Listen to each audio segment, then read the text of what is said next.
ఆ రెండో మెసేజ్ చూసిన తర్వాత అతని మనసు ఇంకా చాలా కన్ఫ్యూజ్ అయ్యింది. ఆమె చాలా ఇన్నోసెంట్గా ఉంది, అలానే ఇన్నోసెంట్గా నవ్వుతుంది. కానీ ఆ మెసేజ్ మాత్రం అతని గుండెల్లో డౌట్ పెంచుతూనే ఉంది. ఈలోగా వర్షం చాలా ఎక్కువైంది. ఇద్దరు దగ్గరలో ఉన్న ఒక క్లోజ్డ్ షాప్ షెల్టర్ కిందకి పరిగెట్టారు. ఆమె పూర్తిగా తడిసిపోయింది, చలితో కొంచెం వణుకుతుంది కూడా. అతను తన జాకెట్ తీసుకొని ఆమె షోల్డర్ మీదకి వేశాడు. ఆమె అతని కళ్ళలో చూసి మెల్లగా నవ్వింది. మీరు ఇలా కేర్ చేస్తే నేను మిమ్మల్ని ఎలా అవాయిడ్ చేయగలను అని అంది. ఆ మాట వినగానే అతని గుండె స్పీడ్గా కొట్టుకుంది. అతను ఆమె ఫేస్ మీద పడిన వెట్ హెయిర్ని మెల్లగా పక్కకి తీశాడు. ఇద్దరి మధ్య ఉన్న దూరం తగ్గిపోయింది.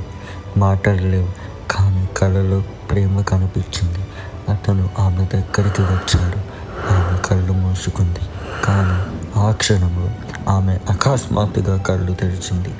అతని వెనకాల చూసింది. ఆమె ఫేస్లో ప్రేమ కాదు, భయం కనిపించింది. అతను వెనక్కి తిరిగి చూశాడు. దూరంలో ఒక బ్లాక్ హుడీ వేసుకున్న మనిషి వాళ్ళని అబ్జర్వ్ చేస్తున్నాడు. ఈలోగా అతని ఫోన్ మళ్ళీ వైబ్రేట్ అయింది. సేమ్, మళ్ళీ అన్నోన్ నంబర్ నుంచి ఒక మెసేజ్. ఇప్పుడైనా అర్థమైందా అని. అతను షాక్ అయ్యాడు. ఆమె కళ్ళలో నీటితో మెల్లగా అంది, నన్ను ఫాలో అవుతున్నాడు అని. So stay tune to be continued.